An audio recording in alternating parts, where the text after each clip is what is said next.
David, thank you so much for preparing this for us.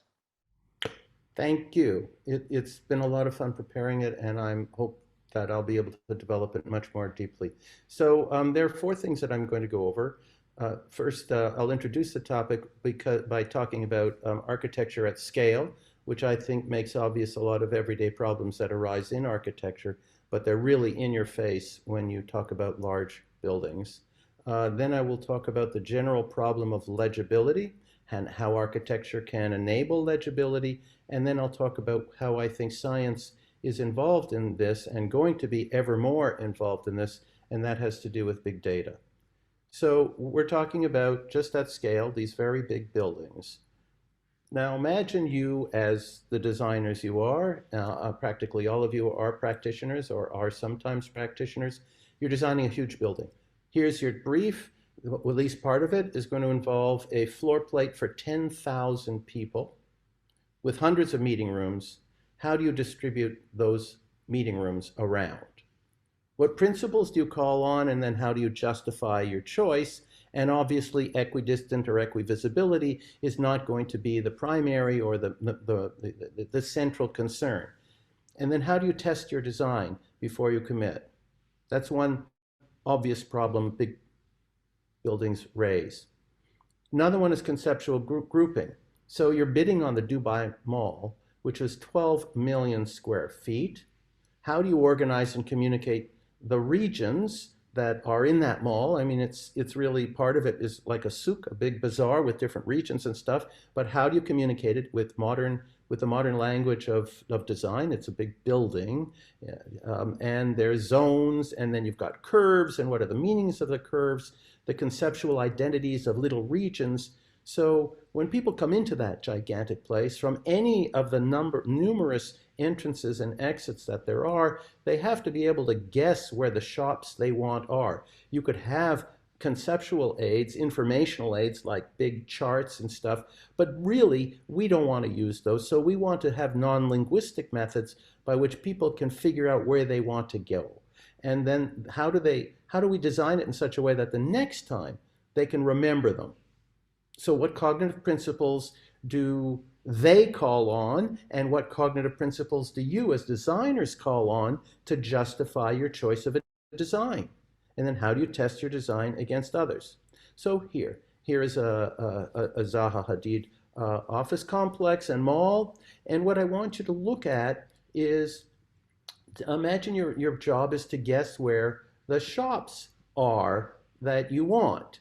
And now curves. So curves are great. You're over here. Curves are great. So by creating a concavity here, you vastly increase the amount of shops that you can actually see around the curves. But of course, that means you can't see anything about the curves that go off and when you have a convexity out here. This is the obvious place to put this, so you can see things there, and you can see things there, and you can see things here, you can see things here. But all of these things, how do you decide what shapes and angles you're going to have in order to maximize the possibility for people to view things or predict things?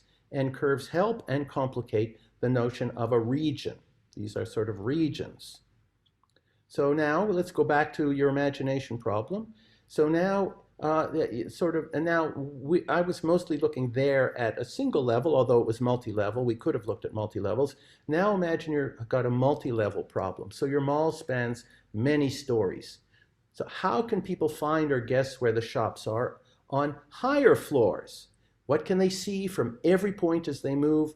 What attracts their attention? If you're going to build one of these big ones, you have got to think about that. And then the last question, which will be a big one for us, are the idea of social affordances. Whether you believe they truly are social affordances or not, let's just use the term. So your big office building has lots of social requirements. For instance, there have to be private places, public places, semi-public places. There have to be places where people can congregate for small meetings, meetings in the outside. They have to have opportunities to get together, to mingle, so many different kinds of social requirements. So how do you help your employees recognize the social conventions that are appropriate to different areas or that could be scaffolded by different areas. So we would consider starting with a notion of social affordances. This area supports big meetings, it doesn't support little ones, or so on. And then how do you communicate those conventions and how do you communicate those affordances? You're designing those affordances. Or for instance, that there could be tea and coffee, but we don't want you to have lunch here. These are ones. So these are problems of legibility. And by legibility, I mean that you can read off non-linguistically something about the function or of your objectives from the building. One of them, these simple ones, let's say what is where. So here we're going to use the classic notion of an isovist, which is what you can see on a glance, that little cones of visibility. If you look in slightly different places, there's a different cone of visibility. And we could easily map these out and compute this. In fact, this is a plug-in to Revit. And so you can have the isovist portrayal here, and then you can aggregate isovists and see what you get. And if you're a space syntax person, this is the heart of life. And so they have theories about how you, these are descriptive accounts, and then on the basis of that, they draw norms about how maybe the areas should be designed. And obviously they apply in this case to urban, but they apply to interiors as well. There are other ways people read the interior than just through their eyes on isovists. Where's the food court? Well, non-visual gradients of aroma. They give us advanced notion of where the food court is going to be, and you can follow your nose. So that's a natural cue. Of course, we could pump it out by ventilation, like they do for bread and various bacon smells, but it's a natural cue, but it's not vision. Fine. So now, how can we get some of those equivalent cues about gradients and about regions and zones that are just visual, these other visual indicators? So here we see a commercial and mall type office and entertainment complex in Poland. Boy, these things I have from Zoom are getting in the way. So how do you design the cues to remember them next time? What lines and curves do your eyes follow? When I showed this to Tom before, he said, well, you know, this is going to be a prominent thing that your eyes follow. And as scientists, we would want to understand what are going to be attractors for the eyes. The various saccades that people take through this space, how are they going to work? Then another thing Tom pointed out was that this curvature visually funnels us to the exit. If you look carefully, there's an escalator there, so you do know also there are other cues that tell you you got to get out this way, but the structure is taking you there. So now if we ask the basic what is where, well, what are the giveaways that X is over there? I mean, aside from signs and stuff, are there some giveaways here that of what is going to be where? I mean, clearly that you can see that there's a sort of table structure out here. That's partly by the furniture, but there are other things that tell you a lot. And so we would want to understand these things and build them into our assessment of how good this space would be. And then there's the question of memorability for the next time. Okay. So now I'm asking, well, what are the affordances or the mechanisms or the cognitive aids that provide scaffolding, some kind of cognitive scaffolding, to help us solve our problems in the building? I'm not taking a stand on whether it's problem solving that architects are doing, which of course I do believe it is, but of course creativity is precisely for creative solutions to problems. So here are some of the wordless guidance needs that we have. We have to be able to find entrances and exits. We want to find the main backbone or thoroughfare of the structure. We want to know where the bathrooms are. There are particular shops that we have interest in. There are meeting rooms we want to find, the kitchen or coffee, tea, water areas, where to eat the snacks, the kids area, exercise rooms. You can multiply all these things that are functionally defined areas And these are things that people have to find their way to. So when we talk about navigation, sometimes people think that's where you know where you're going. But of course, that's not the necessarily what it is. There are all these kinds of navigational needs we have, and I think thinking in terms of navigation kind of minimizes the nature of the problem. So here is the Westfield Mall in London. And I could ask you all, as an exercise, enumerate all the helpful visual cues that let people know what is where. So when I'm looking at this, okay, there are all these words. There's Nando's, which is a chicken place.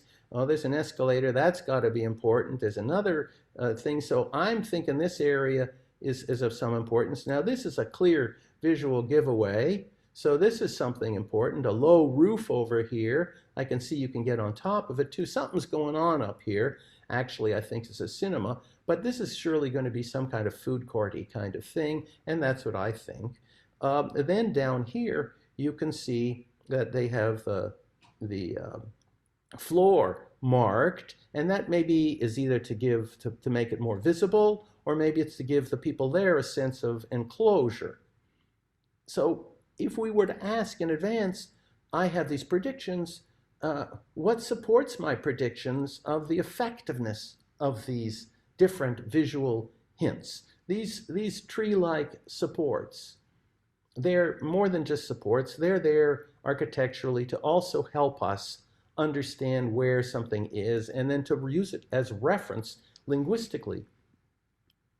Here's more of the Westfield Mall. And in this case, we have these chandeliers dropping down to give us memory cues for predictions. I'm going to have to speed up now. How complex can these visual elements be for marking gradients? So I want to know when I'm moving toward a region. Well, here's a deep problem in cognitive science and in cognitive neuroscience. Here, suppose I like this, and I decide I'm going to use an image like this, and I'm going to change it slightly, so that you're going to know you're in the same path as it sort of gets more intense, more intense, more intense. This is some fish schooling until you get to the actual source of this, and so this is going to serve as my gradient. Well, what can we remove without my noticing that I've removed elements? If I can remove things from this without noticing I've removed them, I can't remember exactly when one is different than another. So if I want the gradient to be such that I notice differences, I'm going to have to know something about how little or how much I can remove. So how watered down can we go and still see that it's a family resemblance to this? Suppose we take out all the fish. Okay.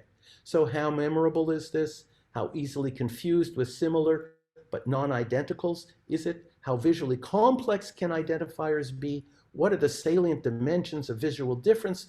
Distance, that is, two things, how far can we measure them as, how can we tell how far visually apart they are? All of these are complete hard problems in cognitive science and cognitive neuroscience, exactly the kind of thing that architects want. Now, I will show you this just so you can appreciate the problem. So look at this. This is a change blindness example. I'd like you to try to identify how much change there is in this. It'll take a few more seconds. Okay, that wasn't nice. Okay, now, this is what it started out as on the here. This is what it ended as. There isn't one that didn't change massively. I can't hear you react, but look at that one. Look at that one. Did you catch them all? Not one didn't change. Okay, so now if you can't see them changing in front of your eyes, you can't encode. So we need ways in which we catch people's attention so that they will encode it.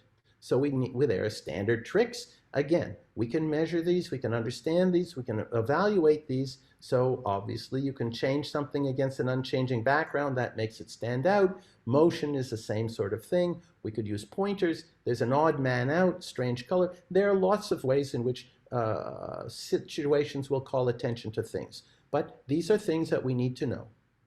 Okay. So now I want to move on to social affordances.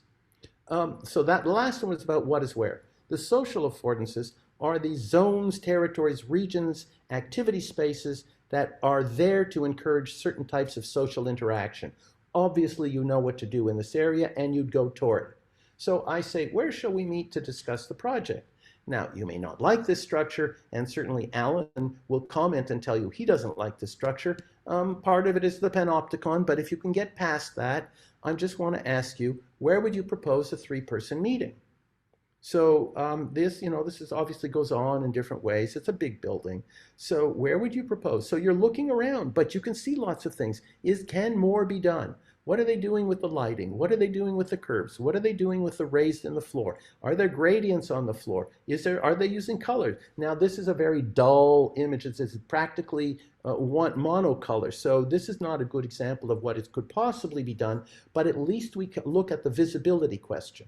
So these are the kinds of questions that arise when people are designing big buildings.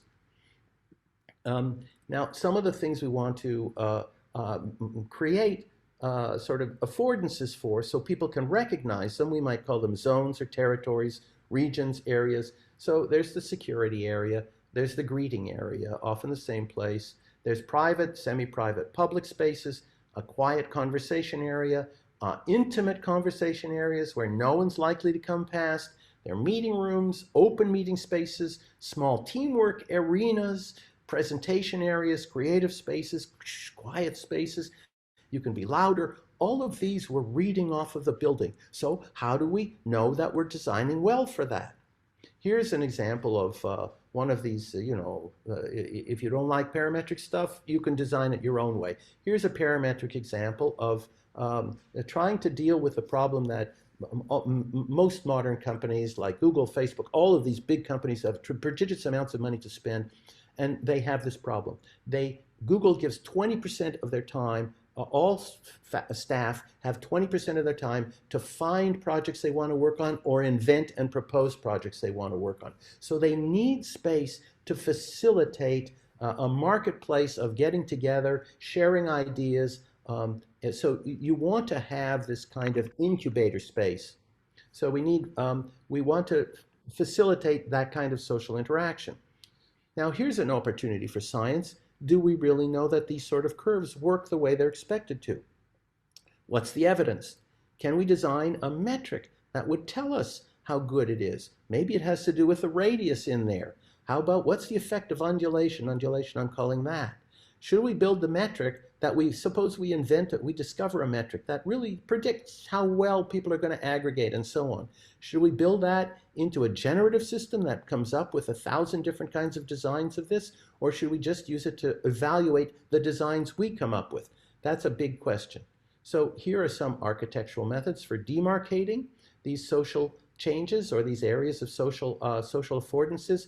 We can use arches on the ceiling, colors, wall shapes, the room width, the flooring, markings on the floor, furnishings, lighting, design elements, ceiling changes, lights, hanging features. Less common but equally good are special acoustic properties. We can build those in, or we can pump digital acoustics in.